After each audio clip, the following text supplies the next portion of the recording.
Assalamualaikum warahmatullahi wabarakatuh.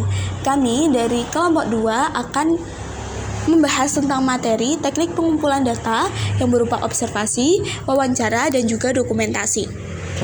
Sebelumnya, apa sih teknik pengumpulan data itu? Teknik pengumpulan data ialah metode yang digunakan untuk mengumpulkan informasi dari berbagai sumber untuk keperluan penelitian, analisis, atau evaluasi. Teknik ini bertujuan untuk mendapatkan data yang relevan dan juga mendukung tujuan penelitian. Adapun dalam prosesnya, pengumpulan data ini melibatkan berbagai alat dan prosedur seperti observasi, wawancara, dan juga dokumentasi. Teknik pengumpulan data ini dilakukan juga untuk memastikan bahwa data yang dikumpulkan memiliki kredibilitas dan keabsahan dalam konteks penelitian, sehingga data yang diperoleh dapat diandalkan serta dapat digunakan untuk menghasilkan kesimpulan yang tepat. Nah, yang pertama, teknik pengumpulan data yang pertama adalah observasi. Observasi ialah metode pengumpulan data yang dilakukan dengan cara mengamati dan juga mencatat langsung fenomena, objek, atau perilaku subjek penelitian di lapangan. Observasi ini dapat dilakukan dengan berbagai tingkat keterlibatan, mulai dari sekedar pengamatan tanpa interaksi hingga partisipasi langsung dalam aktivitas yang diamati. Teknik ini sangat cocok untuk memperoleh data yang bersifat faktual dan juga aktual mengenai perilaku, interaksi, atau situasi tertentu. Teknik pengumpulan data observasi ini memiliki beberapa jenis. Yang pertama adalah jenis observasi partisipatif, di mana peneliti turut serta dalam kegiatan atau situasi yang diamati, sehingga peneliti berperan sebagai peserta sekaligus pengamat. Yang kedua, ada observasi non-partisipatif. Di sini peneliti hanya mengamati tanpa ikut berpartisipasi dalam aktivitas atau interaksi subjek penelitian. Jenis yang ketiga adalah observasi terstruktur. Observasi ini dilakukan dengan menggunakan pedoman atau instrumen yang telah disusun sebelumnya untuk mencatat fenomena tertentu. Jenis yang keempat adalah observasi tidak terstruktur. Observasi ini dilakukan secara bebas, tidak ada pedoman khusus dan lebih fleksibel dalam mencatat berbagai kegiatan yang relevan. Jenis yang kelima adalah observasi sistematis, yakni observasi yang menggunakan prosedur terencana dan sistematis dan juga seringkali mencakup pedoman rinci untuk mencatat data. Jenis yang keenam atau jenis yang terakhir adalah observasi eksperimental, yakni observasi yang dilakukan dalam setting terkontrol atau laboratorium dengan tujuan untuk mengamati respon atau perilaku dalam kondisi tertentu. Adapun instrumen yang digunakan dalam teknik pengumpulan data observasi, yang pertama adalah lembar observasi berupa daftar cek atau tabel yang berisi aspek-aspek yang perlu diamati.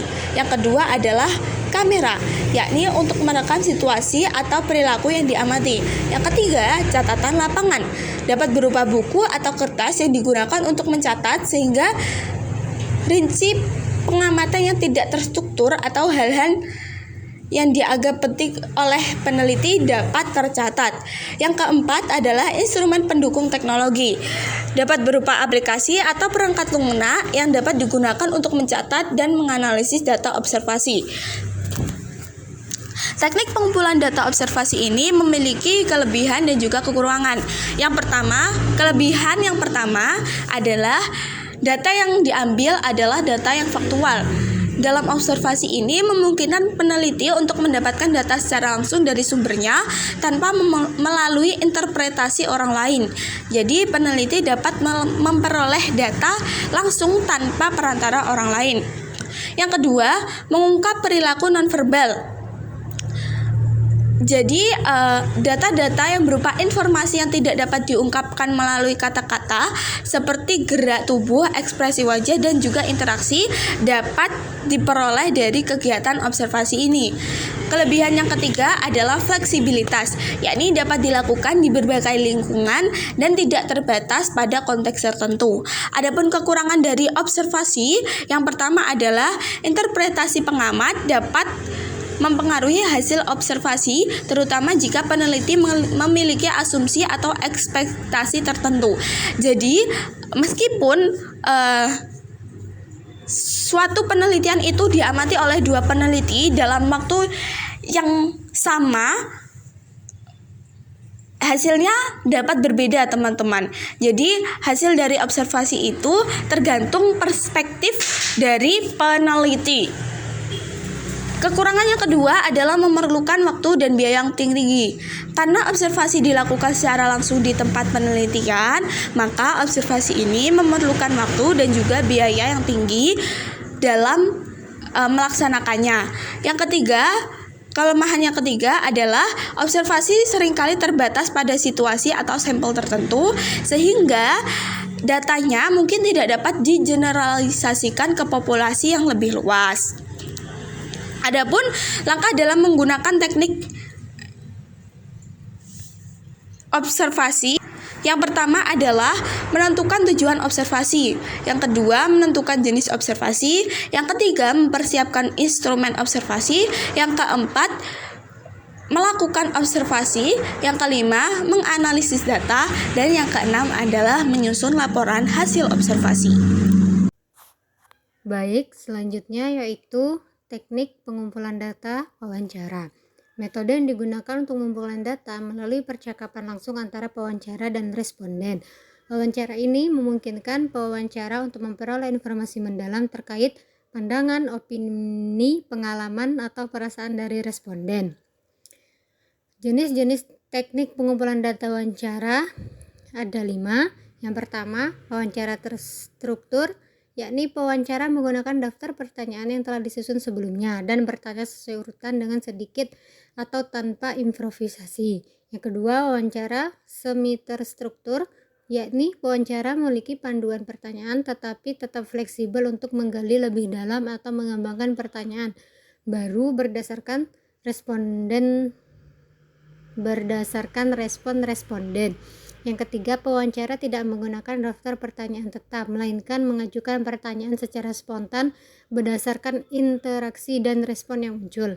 Yang keempat, wawancara mendalam. Wawancara ini bertujuan untuk menggali informasi secara mendetail tentang topik tertentu dan seringkali bersifat semi terstruktur atau tidak terstruktur. Dan yang terakhir, wawancara kelompok atau juga yang disebut focus group discussion, melibatkan beberapa responden sekaligus untuk bertujuan mendapatkan informasi melalui diskusi kelompok.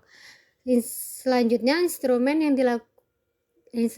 digunakan dalam teknik pengumpulan data wawancara ada 4. Pertama ada panduan wawancara, kedua ada alat perekam suara, yang ketiga ada notebook, yang keempat ada kamera. Selanjutnya, kelebihan teknik pengumpulan data dengan wawancara. Yang pertama, dapat menggali informasi yang lebih mendalam, terutama terkait pengalaman pribadi dan opini yang sulit dieksplorasi melalui metode lain. Yang kedua, pewawancara dapat menyesuaikan pertanyaan berdasarkan respon responden sehingga wawancara menjadi lebih dinamis. Yang ketiga, dapat segera mengklarifikasi jawaban atau meminta penjelasan lebih lanjut dari responden. Dan kekurangan teknik pengumpulan data dan wawancara ada 3. Yang pertama, hasil wawancara dapat dipengaruhi oleh persepsi atau gaya komunikasi pewawancara. Yang kedua, wawancara dapat memakan waktu yang lama, terutama untuk wawancara mendalam dan mungkin memerlukan biaya untuk alat perekam atau perjalanan. Yang ketiga, menganalisis data wawancara memerlukan waktu dan keterampilan khusus, terutama jika wawancara dilakukan dalam jumlah besar. Dan yang terakhir, langkah dalam menggunakan teknik pengumpulan data melalui wawancara ada 6. Yang pertama, menentukan tujuan dan topik wawancara. Yang kedua, merancang panduan wawancara atau menyusun daftar pertanyaan atau topik. Yang ketiga, memilih responden. Yang keempat, pelaksanaan wawancara sesuai panduan, mencatat atau merekam respon responden, serta menjaga suasana wawancara yang nyaman dan terbuka. Yang kelima, menganalisis data wawancara. Dan yang keenam, menyusun laporan hasil wawancara dalam bentuk laporan yang jelas yang mencakup temuan utama dan interpretasi data. Selanjutnya adalah pengertian teknik pengumpulan data dokumentasi. Mode yang digunakan untuk mengumpulkan data dengan memanfaatkan dokumentasi atau arsip yang sudah ada seperti laporan, catatan, foto, video, jurnal, ataupun publikasi resmi. Teknik ini bertujuan untuk memperoleh informasi faktual yang telah tercatat sebelumnya dan berguna untuk menggali data historis atau mendukung data yang diperoleh melalui metode lain. Dokumen sering digunakan dalam penelitian yang memerlukan bukti tertulis atau visual untuk mendukung analisis. Jenis-jenis teknis pengumpulan data dokumentasi. 1. Dokumentasi tertulis meliputi arsip teks seperti laporan, surat, buku, artikel, dan jurnal. Data ini umumnya berupa catatan yang tercetak atau ditulis tangan. Yang selanjutnya nomor 2, dokumen visual seperti foto, peta, gambar, atau grafik yang dapat memberikan informasi visual terkait topik penelitian. Selanjutnya nomor 3, dokumen audiovisual termasuk video, film, atau rekaman suara yang menyediakan data berupa gambar, bergerak, atau suara. Yang keempat adalah dokumen elektronik. Data adalah data dalam bentuk digital seperti PDF, rekaman elektronik, email, atau data dari internet yang dapat diakses secara online.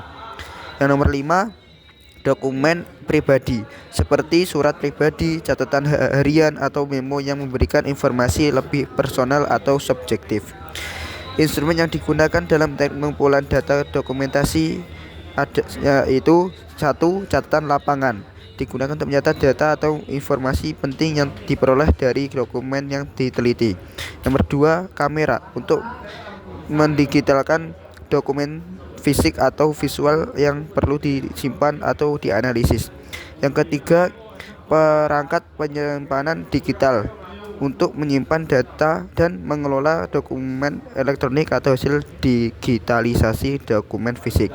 Yang keempat, perangkat lunak analisis data digunakan untuk mengorganisir dan menganalisis data yang diperoleh dari dokumen seperti perangkat lunak atau analisis konten.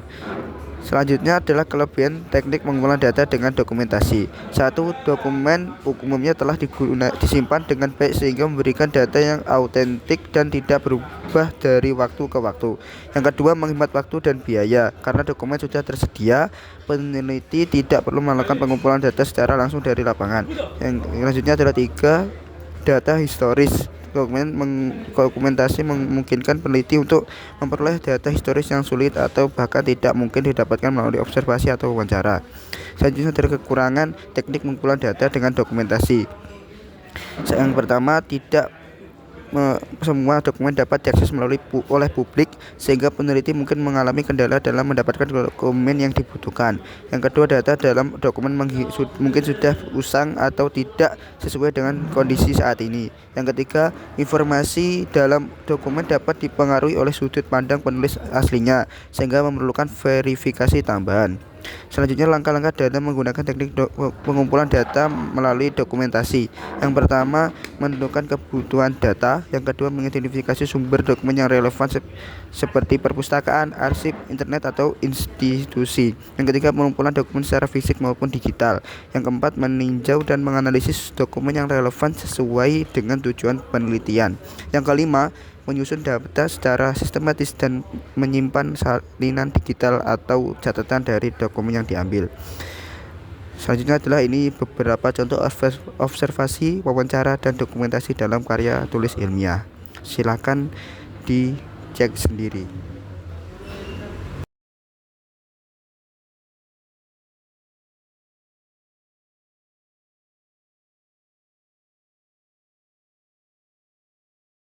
Sekian dari kelompok kami. Wassalamualaikum warahmatullahi wabarakatuh.